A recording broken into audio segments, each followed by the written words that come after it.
Welcome everybody to Options Trading, brought to you by Alpha Traders. This is going to be a brief history of options. I think it's important to understand where options came from to help better understand what options actually are. In this quick example, this will sort of tell the story of how options became about and why it's a significant move or a significant change from trading as we know it today.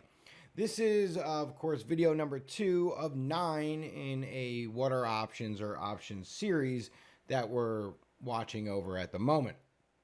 So, to better understand options, one should look at how options even became about.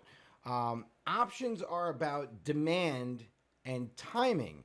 And somewhere around the 14th century, a philosopher named Thales of, I believe, Miletus, used his astrology skills to create the first pseudo options call. So what Thales did was, using any means possible, in this example it was astrology, but he predicted that there was going to be a massive olive harvest in his region. So if there was to be a massive harvest, then there would be a demand for olive presses. Now, because Thales didn't have the money to go out and buy all of the presses in the region, he instead made the press owners an offer. So he paid the press owners an amount of money to secure the rights to use the presses at a given time. Now, because there was no massive harvest at the time he made the offer, and there's always the chance that there'd be no demand, no harvest at all for the presses, the press owners took the money. So think about, you're the press owner.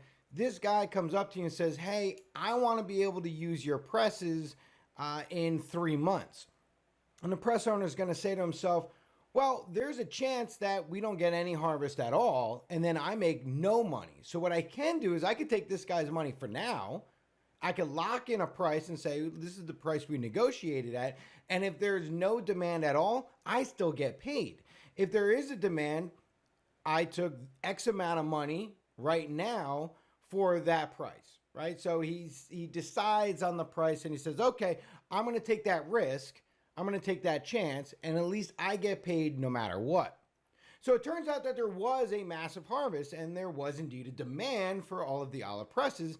And because Thales essentially owned the rights to all the presses, he was able to then resell the rights to use the presses to the people who actually needed them.